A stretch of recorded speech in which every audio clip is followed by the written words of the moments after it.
speaking for myself. He was a petitioner and is one of the respondents, and since we had passed an order, if he wants to appear in person, arrangements have to be made.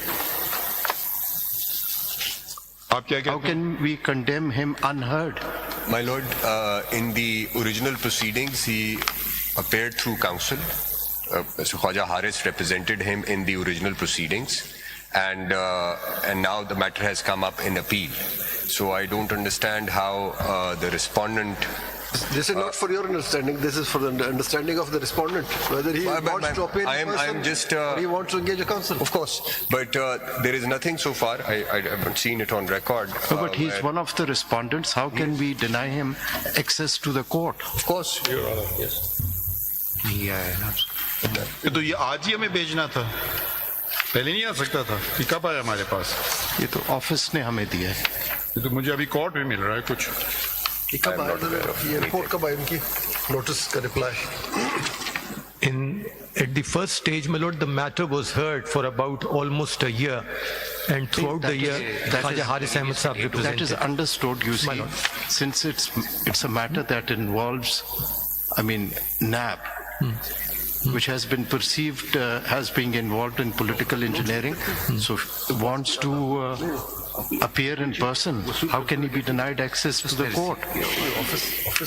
It's entirely a matter for your lordships to determine. आप बताइए ना, would it be fair? My lord, your lordship can, because it's a matter of law, either give him time to engage counsel or allow him video link if there are other problems in terms of appearance. Even if he wants to appear through video link, yes, but we can't deny him access. It's for the Attorney General, my lord, to answer. My lord, ultimately it is going to be your decision how you wish to. He may be. You see, he's also one of the respondents. I'm not. The issue is very simple. This is not a matter of personal rights. It's a matter of a vires of a legal amendment. Yes. Right? Now, if we are being used for other purposes, fine, that's okay. But it's not a matter of individual right or individual, I'm affected by this law. And the last order had specifically stated that, had set out the reasons in paragraph 5 that it is a matter, and if he wants to be represented, the jail should do the needful.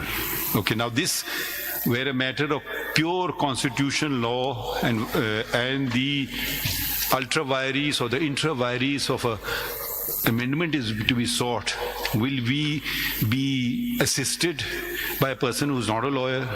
Yes, if there's a personal rights is infringed, fine. Then in all cases the person should also do the same thing, and not just because it's here it is an appeal from a judgment where the law points were being discussed. And they were being discussed by counsel, and there were how many counsel representing Khwaja Haris? Dr. Yasir Aman Khan, Mr. Isam bin Haris, Ms. Zainab Chaudhry, Mr. Muhammad Hashim Bakar, Barrister Faiza Asad, Mr. Muhammad Shoaib Ilyas.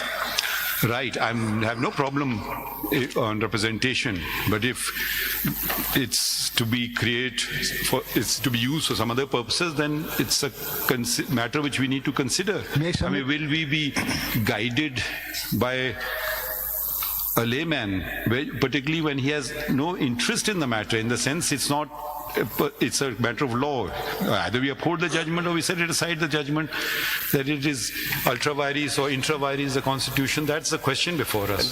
My lord, why is Mr. Haris not even here? My lord, may I make a submission? My lord, in the petition was even challenged before the improved judgment regarding the maintainability of the petition, whether the issue involved in the petition is of public importance or not.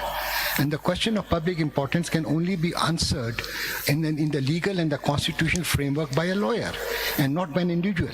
There is no provision. But if there is a person has some personal stake in the matter, there is no personal stake. They say this is a petition of. Okay, but we will adjourn for 5 minutes and we'll discuss it amongst ourselves. आइए इनको बुलाएं.